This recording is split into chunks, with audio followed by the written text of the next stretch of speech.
მოდის ინდუსტრიაში ტექნოლოგიური რევოლუცია იწყება, რადგანაც Google-მა ახალი აპლიკაცია, ახალი პროდუქტი ჩაუშვა, რომელსაც ჰქვია Doppel და ეს პროდუქტი მომხმარებელს საშუალებას აძლევს, რომ ძალიან მარტივად რომ ვთქვათ, გადაიღოს ფოტო, ატვირთოს საკუთარი ციფრული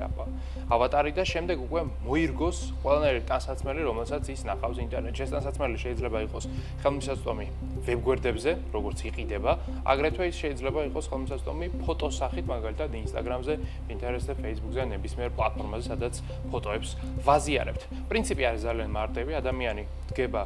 მარტივ სივრცეში, სადაც ის თავიდან ბოლომდე ჩანს, იღებს ფოტოს, ამ ფოტოს ატვირთავს, შემდეგ ხელოვნური ინტელექტი მას აქცევს ავატარად, რომელიც 3D-ა და შესაბამისად მოძრაობა შეუძლია სივრცეში და ამის შემდეგ, როდესაც მოგესურვებათ, შეგიძლიათ აირჩიოთ ნებისმიერი ტანსაცმლის ფოტო, აუტვირთოთ ეს აპლიკაციას, ხელოვნური ინტელექტი დაამუშავებს ამ ფოტოს და გაჩვენებთ თქვენს ავატარს, ანუ თქვენს გამოსახულებას უკვე ტანსაცმლით, ანუ ძალიან მარტივად რომ ვთქვათ, ეს თავიდან აგვარიდებს იმ ყველაფერს, რაც უკავშირდება ტანსაცმლის საძიებლად სიარულს, შემდეგ მის მორგებას, საათობრივად რიგებში დგომას და თანაც ზოგიერთ ტანსაცმელი მოგეხსენებათ შეიძლება ქვეყანაში საერთოდაც არ იყოს ხელმისაწვდომი და არც ვიცით მოგვიხდება თუ არა მისი ფერი, აღნაგობა და ასე შემდეგ. ეს აპლიკაცია სწორედ აი ამის გამარტივების მიმართულებით გადადგმული ნაბიჯია და მან ნამდვილად შეიძლება ზოგადად ელ-კომერციის ინდუსტრიაში ძალიან დიდი რევოლუცია მოახდინოს. თუმცა ეს ტექნოლოგია მაინც ადრეულ ეტაპზე არის განვითარების და ამიტომაც ბეტა-ტესტერები ამბობენ, რომ ძალიან ბევრი ბაგი არის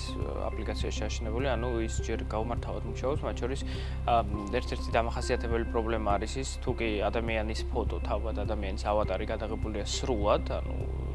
ტერფიდან თხემამდე,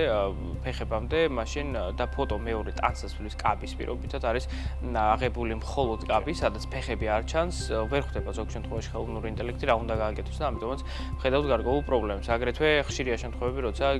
კიდურების აი მაგალითად ფეხსმელი აცვია ადამიანს და ფეხბურთებს შეიძლება ფეხსმელი გაუქროს, რადგან კიდურებს კარგად ვერ აღიქვამს ხელოვნური ინტელექტი და კიდევ რამდენიმე მსგავსი პრობლემა აქვს, მაგრამ ნუ ეს პრინციპში გასაგებია და მოსაუბრნელიც არის, რადგან განვითარების ადრეულ ეტაპზე ეს ტექნოლოგია, მაგრამ ძალიან ჩქარა და სწრაფად განვითარდება ის, რადგან ხელოვნური ინტელექტი ვითარდება, როგორც ვიცით, ექსპონენტური სიჩქარით. ამიტომაც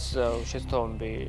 მისაღებია, მაგრამ მომავალში ისინი გამოსწორდება და ალბათ ამ ტექნოლოგიის დახმარებით ელექტრონული კომერცია, ანუ ონლაინ სივრცეში ვაჭრობა გახდება მეტად მარტივი და მიმზიდველი, ხოლო პრობლემები აღმოიფხვრება და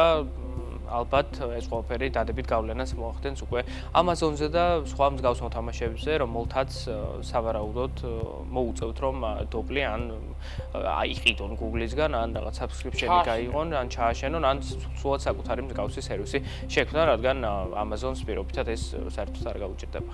კი, არ გაუჭირდება და ეს დიდი სარგებლის მომტანი იქნება Amazon-ისათვის, ვინაიდან ადამიანს თუ მოეწონება პროდუქტი საკუთარ თავზე, დიდი ვარაუდით ის მას აუცილებლად შეიძენს და საერთოდაც ეს ტექნოლოგია გუშინ გამოგონილი არ არის, მასზე უკვე დიდი ხანია მუშაობენ და ანალოგები პრინციპში აქამდეც არსებობდა, უბრალოდ აქ სიახლე არის ხელოვნური ინტელექტის გამოჩენა, რომელიც არა უბრალოდ ტანსაცმელს განათავსებს ავატარზე, არამედ მას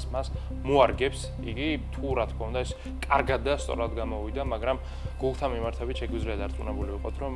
ეს კომპანია პროდუქტს იქამდე განავითარებს, სანამ პროდუქტის სრულყოფილებამდე არ მივა, რადგანაც ყველაფერი რაც ესე დაიწყო, როგორც წესი თავიდან ბეტა ვერსიაში ცუდად მუშაობდა, Google Maps-ის შემთხვევაში იგივე იყო, მაგრამ დღეს მთელი პლანეტა მას ვიყენებთ, ამიტომაც სავარაუდოდ ეს პროდუქტიც განვითარდება, ის უფრო მეტად ხელმისაწვდომი იქნება. დღეს მართალ მისი გადმოცემა მხოლოდ ამერიკაში შეიძლება, მაგრამ ყველაფერი იწყება ამერიკაში და შემდეგ ვრცელდება მთელ მსოფლიოში და ალბათ მომავალში მას ჩვენც აქტიურად გამოვიყენებთ.